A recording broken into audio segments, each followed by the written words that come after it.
Bom, galera, vamos dar continuidade nessa semana ao reino protista.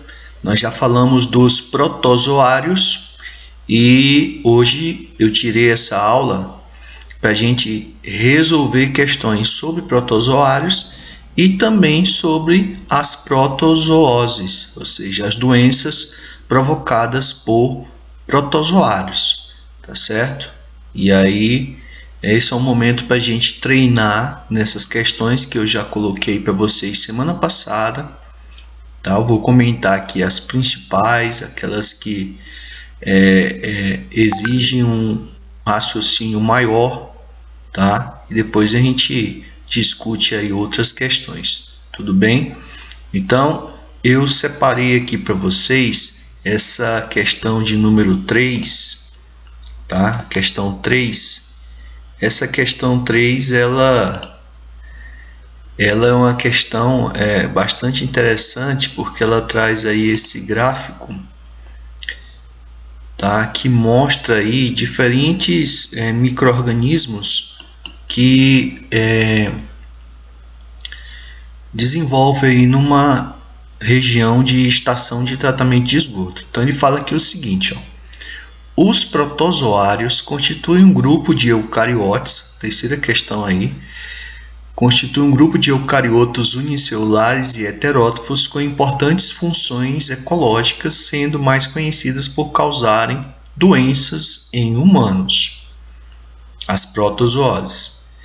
Letra A. A figura a seguir representa a quantidade de diferentes grupos de micro-organismos, né, em relação à carga orgânica, carga de esgoto em um tanque de aeração de uma estação biológica de tratamento de esgoto, uma ET.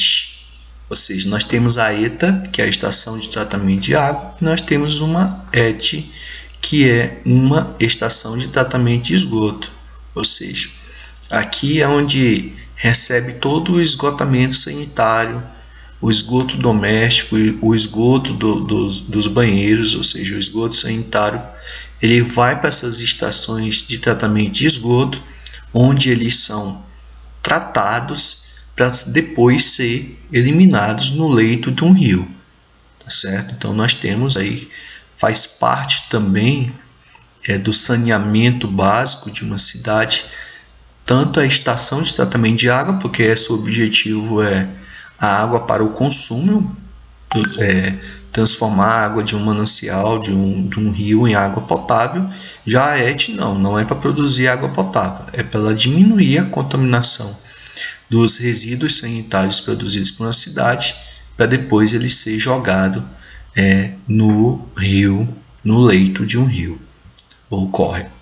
Bom, as linhas do gráfico, as curvas, elas abaixo representam a distribuição da quantidade dos seguintes grupos de organismos. Então, essa curva B aqui, essa aqui é a curva das bactérias, essa aqui, a curva A, é dos protozoários flagelados, a curva C dos protozoários ameboides, beleza? A curva D dos protozoários ciliados, sésseis, e a E, os esporozoários. Ou seja, aqui tem 4 grupos de protozoários. Os flagelados, que tem mais espécies, por exemplo, a giardia. C aqui as amebas, que são os ameboides, ou seja, que se movimentam por pseudópodes. D, os ciliados, pode estar aqui, por exemplo, o paramécio.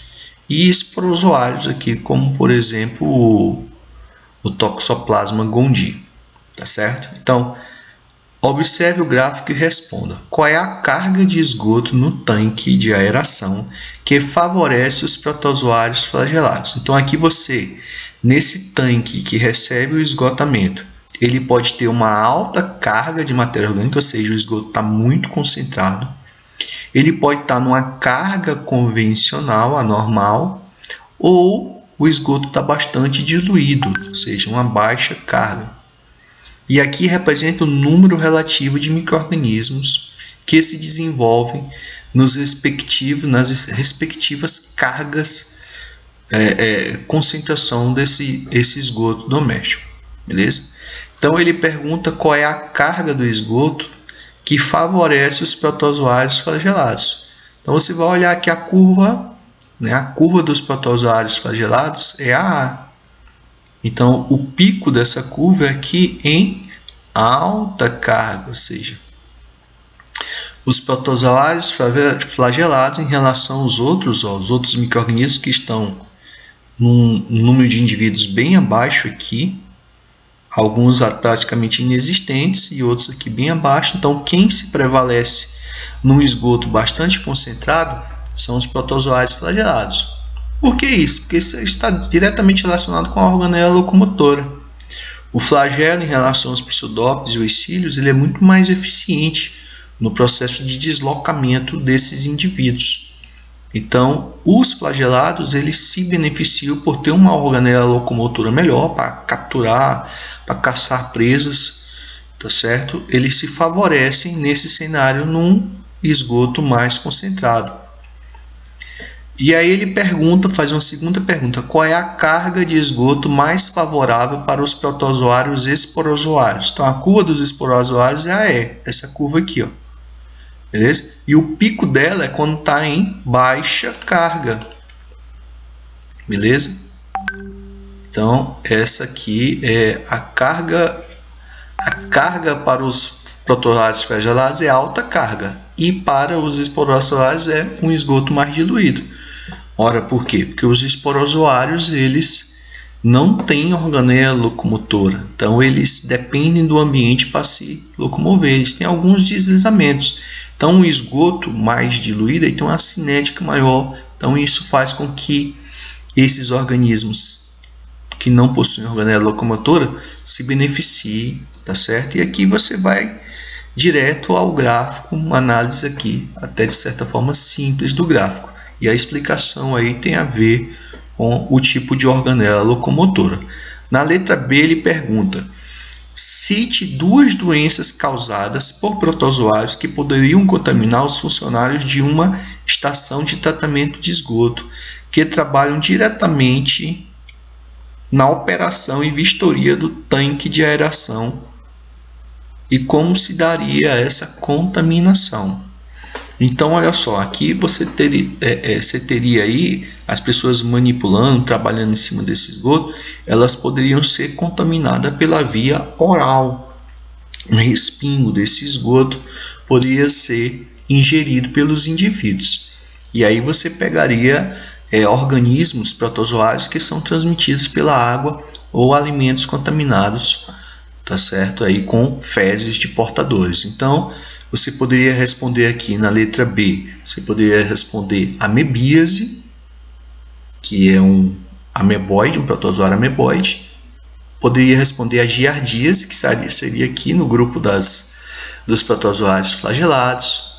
Tá? Poderia ser o Balantidium coli, que é um ciliado, também é transmitido dessa mesma maneira, pela ingestão de água ou alimentos contaminados. Tá certo? E você poderia também ter aí o Toxoplasma gondii, que também pode ser contaminado dessa maneira pela via oral, ok? Então aí não poderia ser, por exemplo, o Trypanosoma cruzi, que tem aquela historinha lá que a gente já falou do barbeiro. Não poderia ser a leishmaniose, que é transmitida por um vetor, tá certo?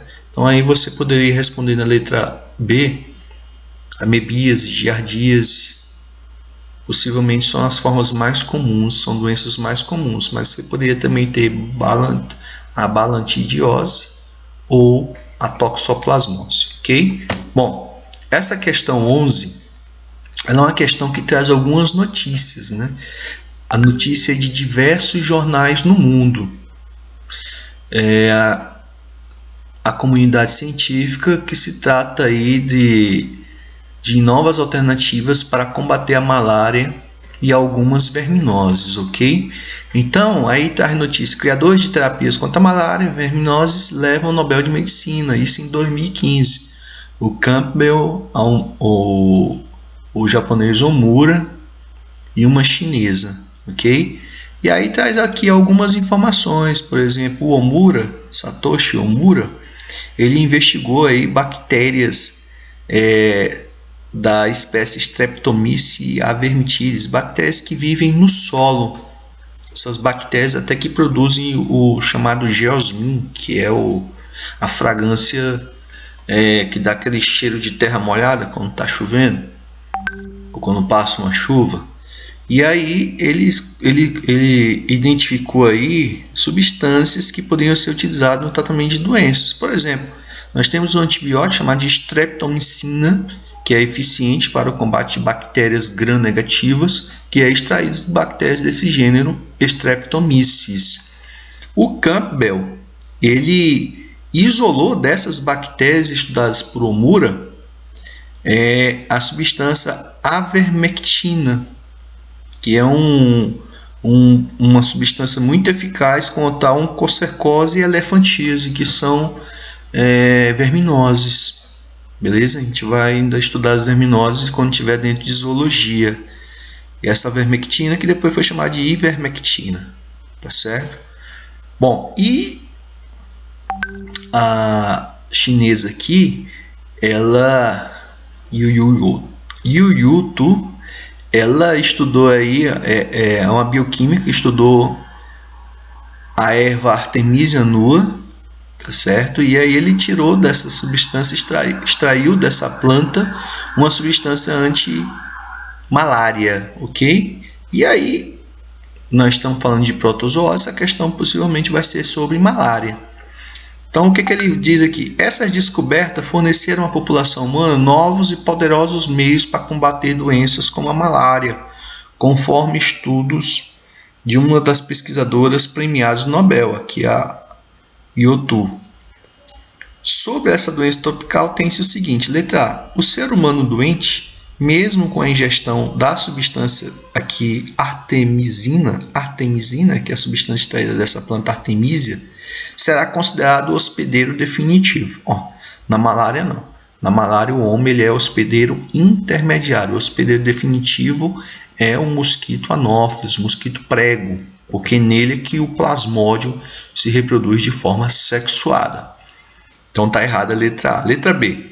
A artemisina, princípio ativo da planta e com efeito antiamalírico, irá combater os plasmódios, parasitas causadores da doença. Ou seja, se é uma substância antimalária, é antiplasmódio, ou seja, essa substância ela tem efeito antibiótico sobre o plasmódio, que é o agente etiológico. Então a resposta dessa questão aí é a letra B. A letra C diz que a artemisina agira no controle biológico do mosquito prego, aí não faz nenhuma menção a isso. Ela não vai atuar em cima do vetor, que é o mosquito prego, tá bom? E a letra D, com a descoberta da artemisina, o procedimento de combate ao mosquito prego não precisa ser realizado junto à população humana, não. Mesmo tendo aí a droga que combate o parasita, uma vez que o indivíduo esteja infectado, mas as medidas profiláticas elas não devem ser ignoradas. Então, o combate ao vetor ele deve continuar. Pode ser feito através do uso de inseticidas, evitar água parada, ou através do controle biológico, desenvolvendo aí parasitas ou predadores para o mosquito prego, que do ponto de vista ambiental é melhor o controle biológico nesse controle aí de vetores, por exemplo, como insetos, porque vocês sabem que os inseticidas, além de contaminar o ambiente, podem contaminar os seres humanos e causam seleção de insetos resistentes, ok? Bom, então essa questão aqui é uma questão de 2016. Beleza? Vamos para a próxima. Questão 15 aí da lista, questão da Unesp de 2016. Ela diz o seguinte: um estudante coletou água de um lago e a separou em duas amostras de volumes iguais, A e B. Em ambas observou ao microscópio paramécios vivos. Paramécio é um ciliado, dos quais se destacavam seus vacúolos contráteis, ou seja, protistas de água doce, eles apresentam essas estruturas chamadas de vacúolos contráteis, que eu até expliquei para vocês na aula. Qual é a função desse vacúolo contrátil, também chamado de pulsátil? Ele serve para expulsar excesso de água. Por quê? Porque esses micro-organismos que apresentam vacúolos contráteis, isso pode ser encontrado tanto em protozoários como em algas, que vivem em água doce. Por quê? Porque o ambiente de água doce é um ambiente hipotônico. Então, os micro-organismos eles tendem a absorver muita água para o seu interior. E aí, para que eles não explodam pelo excesso de água, não sofram a chamada lise celular, eles ficam ativamente trabalhando, esses vacúolos trabalhando, expulsando esse excesso de água. Ok? Então, isso é comum em protistas de água doce. Analisando os paramécios de ambas as amostras, o estudante não notou qualquer diferença. Em seguida, dobrou-se, ou seja, eles tinham colocado em duas amostras de volumes iguais de água de um lago. Em seguida, dobrou-se a quantidade de líquido em ambas as amostras, adicionando água pura, água destilada, a amostra A, e solução saturada de cloreto de sódio, sal de cozinha, a amostra B. Então, na A, ele colocou mais água pura, ou seja, diluindo ainda mais aquela água do lago, e aqui ele acrescentou sal, salgou. O B está bastante salgada a água, e o A, pouquíssimos sais. Passado alguns minutos, voltou a observar os paramécios. Retirou ali e observou no microscópio.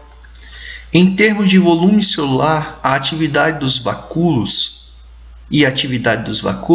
que diferença o estudante deve ter observado nos paramécios da amostra A, após a adição de água, e nos paramécios da amostra B, após a adição da solução saturada de cloreto de sódio.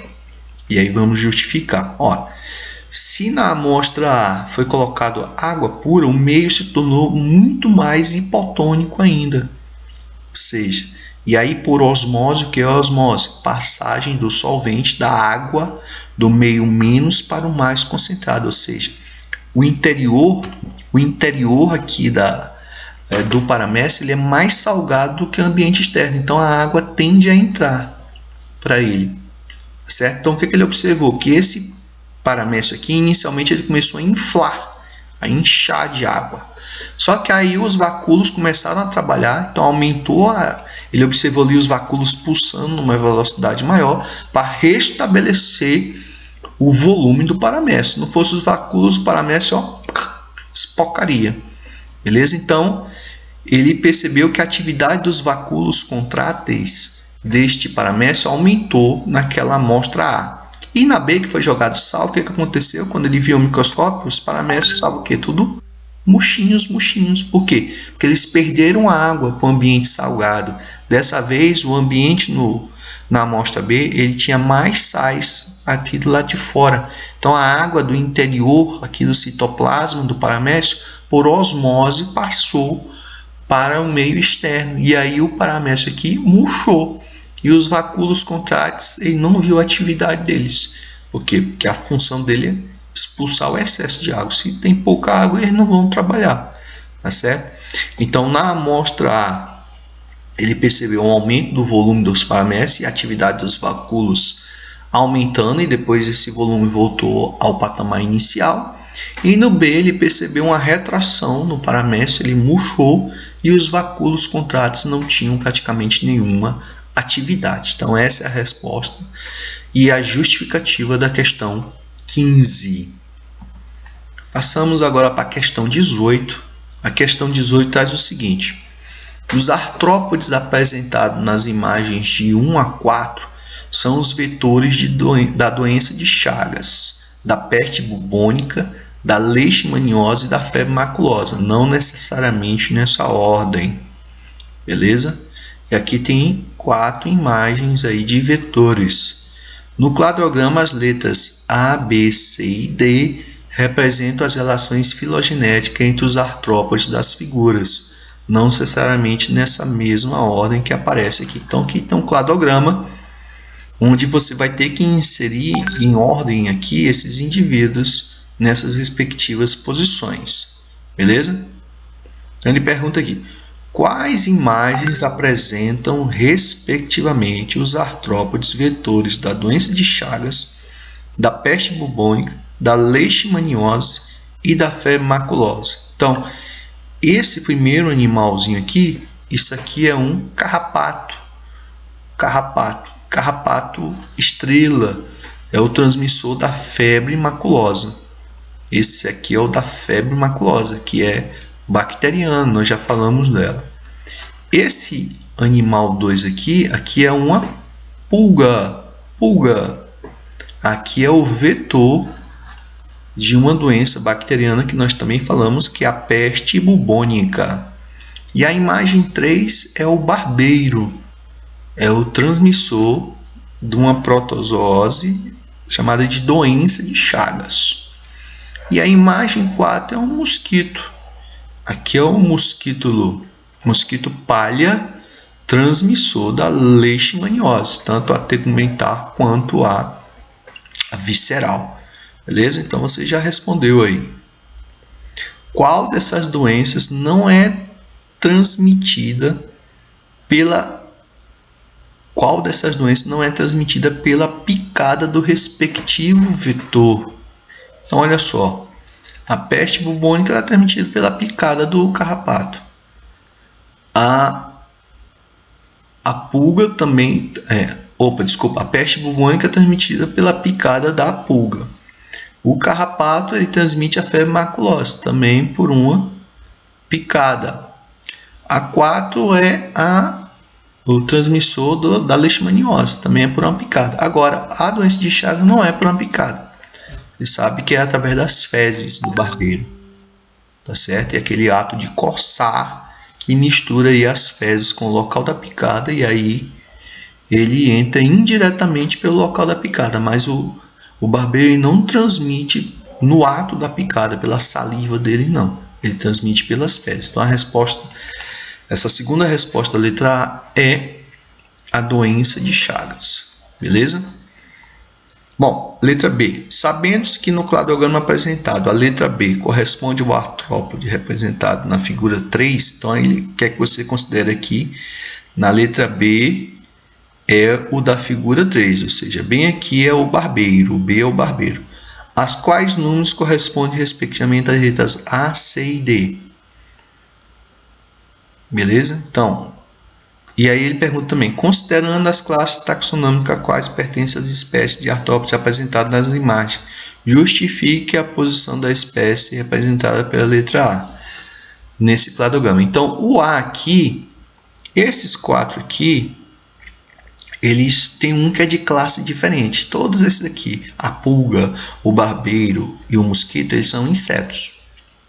A classe lá dos hexápodes. Vocês vão ver isso em zoologia, tá certo? Essa parte aqui já é mais de zoologia. E aqui nós temos um octópode, que o carrapato é um aracnídeo. Então o A aqui é o grupo externo no cladograma. Ou seja, ele está distante aqui evolutivamente desses outros 3. Tá certo? Então o grupo externo aqui é o que diferencia muito dos outros. Então o A aqui vai ser o carrapato. O B já sabemos que é o barbeiro. Quem vai ser o C? O C ele vai ser o mosquito, porque tanto vai ser a imagem 4 aqui do mosquito palha. Por quê? Porque tanto o barbeiro quanto o mosquito eles têm asas e a pulga não tem asas. Então a pulga se diferencia aqui desses dois, né? Então você vai colocar aqui ela no finalzinho. E aqui no cladograma você se basearia na característica sem asas. E o A fica fora porque ele é de outra classe. Ele é um octópode, ele tem 8 patas, enquanto esse daqui tem 6 patas, beleza? Bom, a questão 16 é uma questão sobre a leishmaniose. Diz o seguinte: de acordo com o veterinário Rogério de Holanda, o Brasil está tomado pela leishmania. Na Praia de Tamandaré, no ano passado, 98% dos cachorros de rua estavam infectados. O protocolo de prevenção para esses casos, estimulado pelas autoridades, é o mesmo para a raiva por meio da eutanásia animal, sacrifício dos animais.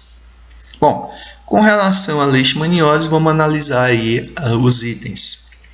Então, a leishmaniose, aqui está falando de forma geral, tanto a tegumentar como a visceral, que é o calazar, e a tegumentar úlcera de Barrow. Então, vamos lá. 1. É classificada como uma zoonose infecto-contagiosa. Não, ela não é contagiosa.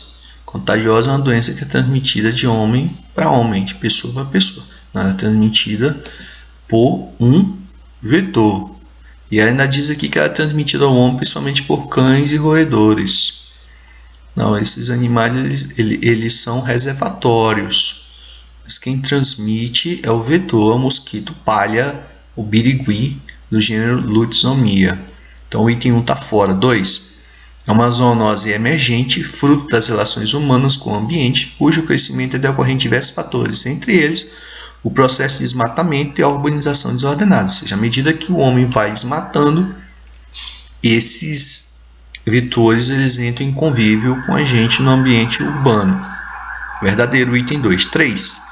Como toda zoonose, a intensidade em que a doença atinge o homem depende principalmente das alterações do ambiente natural, comportando-se de forma endêmica em áreas recém-desmatadas. Esse todo aqui sempre é complicado em biologia, tá certo? Então aqui está dizendo que toda zoonose, a intensidade com que a doença atinge depende principalmente das alterações do ambiente natural. Nós temos já zoonoses que são provocadas por animais domesticados, que são no nosso convívio, não são mais da mata. Por exemplo, a peste bubônica transmitida aí por roedores, a leptospirose transmitida por roedores, tá certo? E aí esses vetores eles não estão mais no ambiente natural deles, tá bom? Ok? Então esse item aqui não está certo. 4. Causada por protozoários da espécie Lutzomia. Não. Lutzomia é o vetor. Lutzomia é o vetor. A espécie é Leishmania. O gênero Leishmania. 4. Está errado. 5. Os parasitas Leishmania brasiliense e Leishmania chagas, agentes etiológicos da leishmaniose tegumentar americana e leishmaniose visceral calazar, respectivamente, se multiplicam no interior de células que fazem parte do sistema de defesa do indivíduo, denominado de macrófagos. Corretíssimo. Então, 2 e o 5 está correto. Letra C é a resposta dessa questão. E a última aqui que eu separei para vocês é sobre doença de Chagas. Tá certo? Falei sobre a doença de Chagas, o Carlos Chagas, que foi quem desvendou.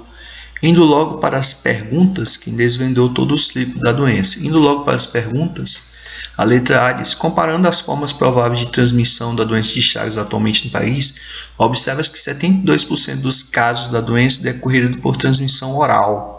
Olha só, 72% pela transmissão oral, 9% pelaquela transmissão vetorial que eu falei, pelo barbeiro, e 19% por outras formas de transmissão, por exemplo, transfusões sanguíneas.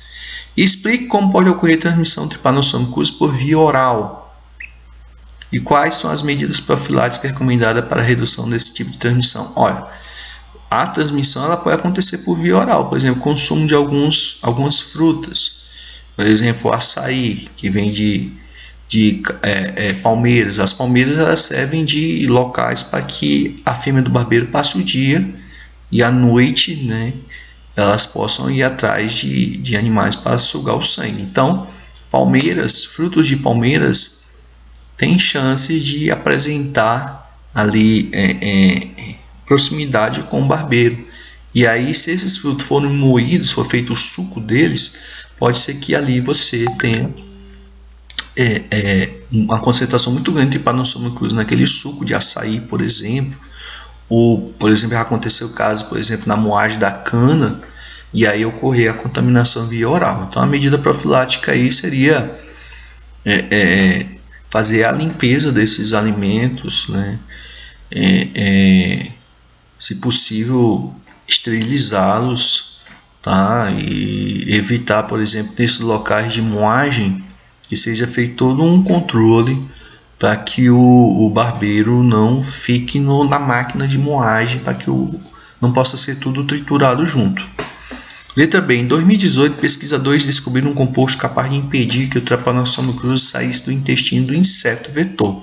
Além disso, o composto evitou a contaminação dos ovos da fêmea do vetor com Trypanosoma cruzi e reduziu a quantidade de ovos. Explique como essa descoberta pode reduzir o ciclo de transmissão da doença de Chagas. E nós temos duas situações. Se essa substância é capaz de impedir que o Trypanosoma cruzi saísse no intestino de inseto, então isso aí atrapalha muito o ciclo da doença, porque ele transmite o Trypanosoma cruzi pelas fezes. E a outra substância, como ela atua evitando a contaminação dos ovos da fêmea do vetor e reduziu a quantidade de ovos do vetor, então isso atrapalha a reprodução do barbeiro do gênero Triatoma. Então isso também ajuda a diminuir o ciclo de transmissão da doença de Chagas. Ok, pessoal? Então essas foram algumas questões que eu selecionei para vocês. E aí no segundo momento da aula a gente pode tirar dúvidas das demais questões. Então, um grande abraço, pessoal, e até a próxima!